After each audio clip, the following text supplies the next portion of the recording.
ദാ ഇരിക്കുന്നു ശക്തി അസ്ത്രം. ഞാനിപ്പോൾ അത് ഇവിടെ നിന്ന് എടുക്കാം. എന്നാൽ അതിൽ നിന്നും പ്രകാശം വരുന്നുണ്ടല്ലോ. അത് നിങ്ങൾക്കൊരു ദോഷവും വരുത്തില്ലേ? ഒന്നും വരുത്തില്ല.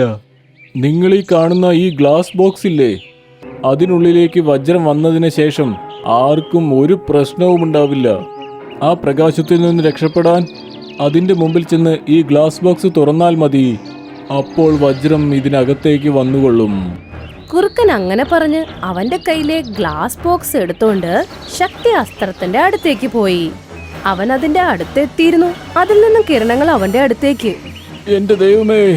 എങ്ങനെയൊക്കെ അവൻ അത് രക്ഷപ്പെട്ട് അത് മരത്തിന്റെ മുകളിൽ പോയി വീണു. കിരണങ്ങൾ വീണതോടെ ആ മരം വാടിപ്പോയി. കുറുക്കൻ അതിന്റെ അടുത്തെത്തി അവൻ ആ ബോക്സ് തുറന്നു. അങ്ങനെ ചെയ്തപ്പോ ശക്തി അസ്ത്ര വീണ്ടും മിന്നിത്തിളങ്ങാൻ തുടങ്ങി. തന്നെത്താനെ പറന്ന് ആ ബോക്സിന്റെ അകത്തേക്ക് വീണു. ആ ബോക്സും തന്നെത്താനെ അടഞ്ഞു.